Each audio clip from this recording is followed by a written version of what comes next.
অন্তর কাঁপানো একটি প্রেমের গল্প। কাঁদবেন না প্লিজ। Love story. একটা ছেলে একটা মেয়েকে খুব ভালোবাসতো। একদিন মেয়েটা ছেলেটাকে ছেড়ে চলে যায়। কিছুদিন পর সেই মেয়েটা দেখা যায় অন্য একটি ছেলের সাথে রিক্সা করে ঘুরে বেড়াচ্ছে।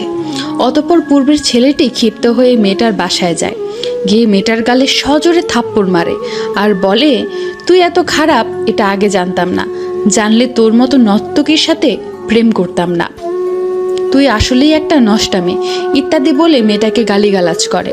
কিন্তু মেয়েটা কোনো রেসপন্স দেয় না, অপরাধীর মতো সব সহ্য করে।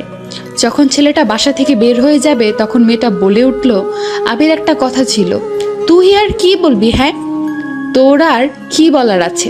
কিছু না, তবে একটা অনুরোধ। কি? তাড়াতাড়ি বল। তুমি অন্য কাউকে বিয়ে করে সুখী হও, আর পারলে আমাকে ভুলে যেও। আরে তোর মতো বাজারের মেয়েকে তো আমি তখনই ভুলে গেছি যখন দেখেছি রিক্সা করে অন্য ছেলের সাথে ঘুরে বেড়াচ্ছিস।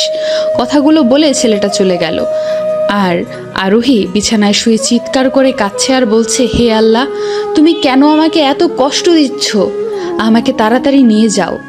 কিন্তু কিছুক্ষণ পর মেয়েটা ভাবছে, না, সব কিছু ঠিক আছে, আমি না হয় একটু কষ্টই পেলাম, কিন্তু আমার আবির তো এখন সুখী হবে, এটাই আমার কাছে বড় পাওয়া। তার এক সপ্তাহ পর মেয়েটার সামনে বিয়ের কার্ড হাতে ছেলেটা উপস্থিত। আরোহী, আমি আগামী শুক্রবার বিয়ে করতে যাচ্ছি, প্রথম দাওয়াতটা তোমাকেই দিলাম, আসবে তো? এসো, বলে ছেলেটা চলে গেল। তৎক্ষণাৎ আরোহীর চোখ থেকে দুফোঁটা জল গড়িয়ে পড়ল কার্ডের ওপর। মেয়েটা ওপরের দিকে তাকিয়ে বলছে, হে আল্লাহ, আমি আর পারছি না, আমি নিজের চোখে আবিরের বিয়ে দেখতে পারবো না, তুমি একটু সহায় হও। আজ শুক্রবার, জুম্মার নামাজের পর আবিরের বিয়ের কার্য সম্পূর্ণ হয়। কিন্তু আবির বারবার তাকিয়ে দেখছে আরোহী আসে কিনা।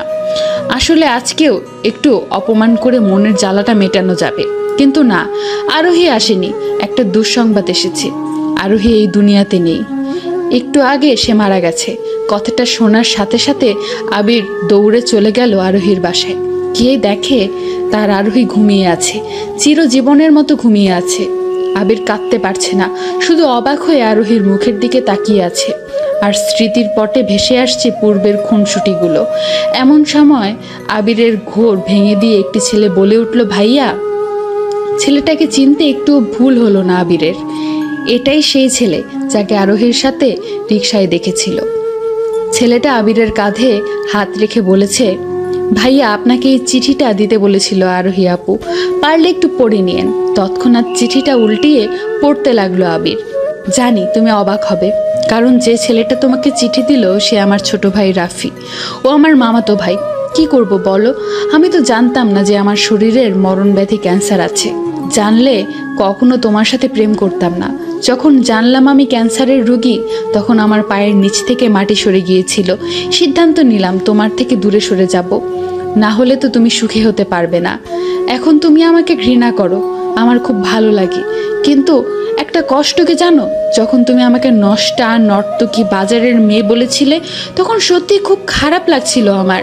আমি কি আসলেই এমন? যাই হোক, আজকে প্রশ্নবিদ্ধ করতে চাই না তোমাকে, শুধু একটা অনুরোধ, আমাকে যদি একটুও ভালোবেসে থাকো তবে সেই ভালোবাসার কসম, তুমি বিয়ে করে সুখে সংসার করো। আমি সবসময় তোমাকে সুখী দেখতে চাই, আর এটাই তোমার কাছে আমার শেষ চাওয়া। চিঠিটা শেষ হওয়ার সাথে সাথে চোখের জলে পুরোটা পৃষ্ঠা ভিজে গেল। গল্পটা যদি ভালো লাগে তাহলে কমেন্ট করবেন।